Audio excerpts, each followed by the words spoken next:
Hello मेरे प्यारे movie lovers, एक बार फिर से स्वागत है आपका। मैं हूँ आपकी दोस्त मुस्कान और आज मैं आपके लिए लेकर आई हूँ एक ऐसी कहानी जो रोमांच से भरपूर है और 100% आपके दिल की धड़कनें तेज कर देगी। तो चलिए शुरू करते हैं इस अद्भुत सफर को। कहानी शुरू होती है एक ऐसी दुनिया से जो अब वीरान हो चुकी है। धरती से पानी का नामो निशान मिट चुका है और हरियाली का सपना अब केवल पुराने किस्सों में ही बसा रह गया है। अर्नेस्ट, एक साधारण आदमी, अपने बेटे और बेटी के साथ इस बंजर दुनिया में अपनी जिंदगी गुजार रहा है। कभी उसके पूर्वजों ने इस धरती पर खेती की थी, हरे भरे खेतों में खुशियों की फसल उगाई थी, लेकिन अब यहाँ कुछ नहीं बचा। पानी की कमी ने सब कुछ छीन लिया। उसके बच्चे तो यह भी नहीं जानते कि असली हरियाली कैसी दिखती है। उनके लिए पानी एक सपने जैसा है जो कभी सच नहीं हो सकता। लेकिन अर्नेस्ट वो हार मानने वालों में से नहीं था। उसे यकीन था कि इस सूखी धरती में भी फिर से जान फूंकी जा सकती है। इसी उम्मीद के सहारे वो एक आदमी से मिलने निकलता है जो धरती की गहराई से पानी निकालने का काम करता है। अर्नेस्ट उससे गुहार लगाता है, मुझे इतना पानी दे दो कि मैं अपनी जमीन पर फिर से फसल उगा सकूं।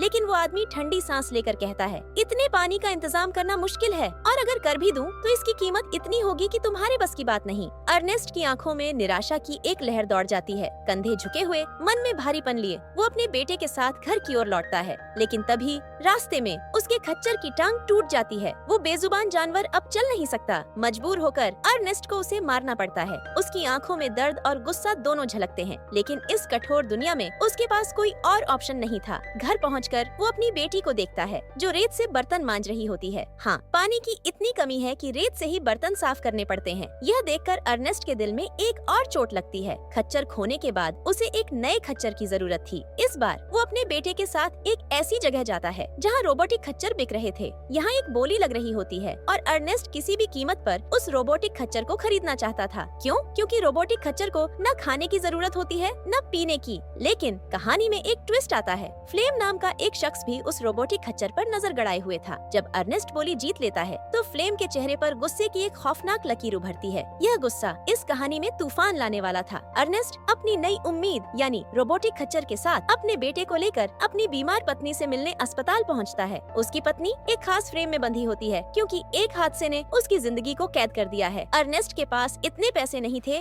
कि वो इस फ्रेम को खरीद सके, इसलिए उसकी पत्नी अस्पताल में ही थी। अस्पताल से लौटते वक्त रास्ते में उन्हें एक लड़का मिलता है, रोबी। उसकी हालत बद से बदतर थी। उसकी आंखों में भूख और लाचारी साफ दिखती है। उसके पास एक छोटा बच्चा था और उसे पालने के लिए न पैसे थे न साधन। वो अर्नेस्ट से कहता है, मेरे बच्चे को खरीद लो। ये बात सुनकर अर्नेस्ट के दिल में करुणा उमड़ पड़ती है। वो रोबी को समझाता है कि उसे हार नहीं माननी चाहिए। वो कहता है, अगर तुम्हें मेरी मदद की जरूरत पड़े तो मैं यहाँ हूँ। तभी कहानी में एक और ट्विस्ट आता है। रोबी, जो अर्नेस्ट को पहले से जानता था, उससे कहता है, तुम्हारी बेटी का किसी के साथ अफेयर है। अर्नेस्ट का गुस्सा अब आक्रोश में बदल चुका था। जब उसने घर लौटकर अपनी बेटी से पूछा कि क्या सच में उसकी जिंदगी में किसी के साथ अफेयर है, तो उसकी बेटी ने शांत स्वर में जवाब दिया, मैं अपनी जिंदगी के फैसले खुद ले सकती हूँ। ये जवाब सुनते ही अर्नेस्ट की आंखों में गुस्से की आग भड़क उठी। उसने अपनी बेटी को घर के अंदर बंद कर दिया, जैसे दुनिया की सारी बेबसी उसके दिल में समा गई हो। अगली सुबह अर्नेस्ट को एक और झटका लगता है। उसका प्रिय रोबोटिक खच्चर गायब है। उसकी आंखों में खून उतर आता है और उसका पहला शक फ्लेम पर जाता है, जो उस रोबोटिक खच्चर को खरीदने के लिए उतावला था। वह बिना समय गंवाए फ्लेम को खोजने निकल पड़ता है। लेकिन अर्नेस्ट का रास्ता बहुत मुश्किल था। जब वह फ्लेम को खोजते हुए वहां पहुंचता है जहां उसे लगता है कि फ्लेम छिपा हो सकता है, तभी अचानक पानी निकालने वाले लोग उसके सामने आ जाते हैं। बिना किसी चेतावनी के वे उस पर हमला कर देते हैं। अर्नेस्ट को घेरकर वे उसे बेहोश कर देते हैं। जब अर्नेस्ट की आंखें खुलती हैं, तो वह खुद को उन्हीं आदमियों के बीच में पाता है जो उसे पानी चुराने का इल्जाम लगा रहे हैं। उनका कहना है कि उन्होंने उसे अपने रोबोटिक खच्चर के साथ पानी चुराते हुए देखा था। सच्चाई से बेखबर वे उसे बेरहमी से मारने लगते हैं। लेकिन तभी अर्नेस्ट के हाथ में एक गन आ जाती है। गन के नोक पर वो उन सभी को रोक देता है और खुद को वहाँ से भागने का मौका मिल जाता है। अब जब अर्नेस्ट उन आदमियों से बचकर निकल जाता है, उसका एकमात्र लक्ष्य फ्लेम को ढूंढना होता है। उसे पूरी उम्मीद है कि फ्लेम ने उसका रोबोटिक खच्चर चुराया है और पानी भी ले गया है। अर्नेस्ट की आंखें क्रोध और उम्मीद से जल रही हैं। वह अपनी खोज जारी रखता है और अंततः फ्लेम के ठिकाने तक पहुंच जाता है। फ्लेम के सामने आते ही अर्नेस्ट गन के नोक पर उसे घेर लेता है। उसकी आंखों में गुस्से की आग है और उसकी गन फ्लेम के सिर पर तनी हुई है। अर्नेस्ट देखता है कि उसका रोबोटिक खच्चर वहीं खड़ा है और फ्लेम ने उस पर भरपूर पानी लाद रखा है। अर्नेस्ट की आवाज में हुकूमत का भाव है जब वो फ्लेम से कहता है, यह पानी लौटाओ और उन आदमियों को वापस करो फ्लेम के चेहरे पर एक सन की मुस्कान फैल जाती है। वह अर्नेस्ट को जवाब देता है, मैं इस पानी को बॉर्डर के दूसरी ओर बेचने वाला हूँ। इससे मुझे ढेर सारे पैसे मिलेंगे। अगर तुम चाहो तो मेरे पार्टनर बन सकते हो। तुम्हें भी अच्छा खासा पैसा मिलेगा। अर्नेस्ट का चेहरा कठोर हो जाता है। वह फ्लेम की लालच भरी पेशकश को ठुकरा देता है, लेकिन डिहाइड्रेशन के कारण अर्नेस्ट के कदम लड़खड़ा रहे हैं। फ्लेम उसे नफरत भरी निगाहों से देखता है और कहता है, तुम इस पानी से थोड़ा पी सकते हो, शायद तुम्हारी हालत सुधर जाए। अर्नेस्ट की मजबूरी उसकी कमजोरी को उजागर करती है। वो पानी की एक बोतल निकालता है और पी लेता है, लेकिन इस हालत में भी वह फ्लेम के प्रस्ताव को अस्वीकार कर देता है। फ्लेम को यह सहन नहीं होता। एक मौके पर वो अर्नेस्ट पर हमला कर देता है, उसे पत्थर मारकर मौत के घाट उतार देता है और वो उसकी मौत को इस तरह से दिखाने की कोशिश करता है कि ऐसा लगे जैसे उसकी मौत रोबोटिक खच्चर की वजह से हुई हो।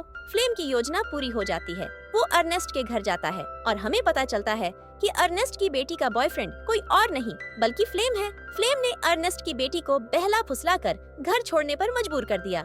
इस सब के बीच अर्नेस्ट का बेटा चिंतित है। उसे पता चलता है कि उसके पिता सुबह से घर नहीं आए हैं। वो अपने पिता की तलाश में निकल पड़ता है और एक जगह पर पहुंचता है जहां उसे अपना रोबोटिक खच्चर मिल जाता है। खच्चर के अंदर पानी की कुछ बोतलें होती हैं। वह पानी की बोतलें लेकर वाटर सप्लायर के पास जाता है और बताता है कि उसके पिता ने पानी की चोरी नहीं की। वाटर सप्लायर को अब यकीन हो जाता है कि अर्नेस्ट निर्दोष था। फ्लेम की चालाकी अब सबके सामने आ जाती है। अर्नेस्ट की मौत को इस तरह से पेश किया गया था कि ऐसा लगे कि उसकी मौत रोबोटिक खच्चर की वजह से हुई है। अर्नेस्ट का बेटा अपने घर लौटकर अपने रोबोटिक खच्चर को तोड़ना शुरू कर देता है, ये सोचते हुए कि यही उसकी पिता की मौत का कारण था।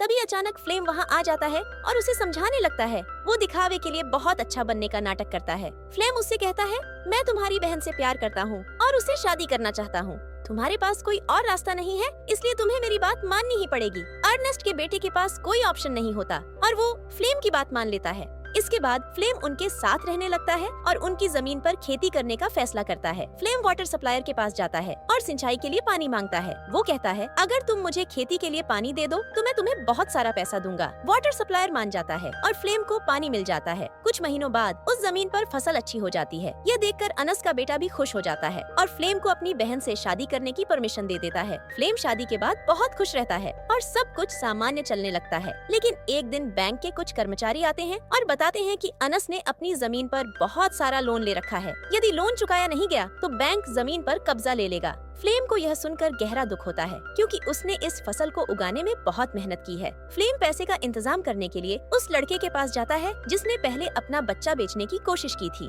वह उस लड़के के पास अपने ग्राहक को लेकर जाता है और लड़का बिना बताए अपने बच्चे को बेच देता है। फ्लेम उन पैसों को छीन लेता है और लड़के को गोली मार देता है। गलती से एक गोली रोबोटिक एनिमल को भी लग जाती है जिससे उसके सॉफ्टवेयर में खराबी आ जाती है। फ्लेम उन पैसों के साथ भाग जाता है और बैंक का लोन चुका देता है। अब सब कुछ सामान्य हो जाता है, लेकिन अर्नेस्ट के बेटे को शक होता है कि फ्लेम ने लोन चुकाने के लिए रोबोटिक एनिमल को बेचा है। जब वो फ्लेम से रोबोटिक एनिमल के बारे में पूछता है तो फ्लेम गुस्से से कहता है कि उसे नहीं पता। अर्नेस्ट का बेटा रोबोटिक एनिमल को ढूंढने के लिए उसी कंपनी में पहुंच जाता है जहां कंपनी का मालिक उसे बताता है कि रोबोटिक एनिमल में कुछ खराबी आ गई थी जिसे अब ठीक कर दिया गया है। वो यह भी बताता है कि यह रोबोटिक एनिमल फुटेज रिकॉर्ड कर सकता है। जब अर्नेस्ट का बेटा रिकॉर्ड की गई फुटेज देखता है तो उसे पता चलता है कि उसके पिता को फ्लेम ने मारा था और रोबी नाम के लड़के को भी फ्लेम ने ही मारा था। अर्नेस्ट का बेटा घर लौटकर फ्लेम से अपने पिता की मौत के बारे में पूछता है। फ्लेम अनजान बनने का नाटक करता है, लेकिन जब अर्नेस्ट का बेटा कहता है कि रोबी ने उसे याद किया है तो फ्लेम चौंक जाता है। उसे यकीन नहीं आता कि रोबी जिंदा कैसे हो सकता है क्योंकि उसने खुद ही उसे मारा था।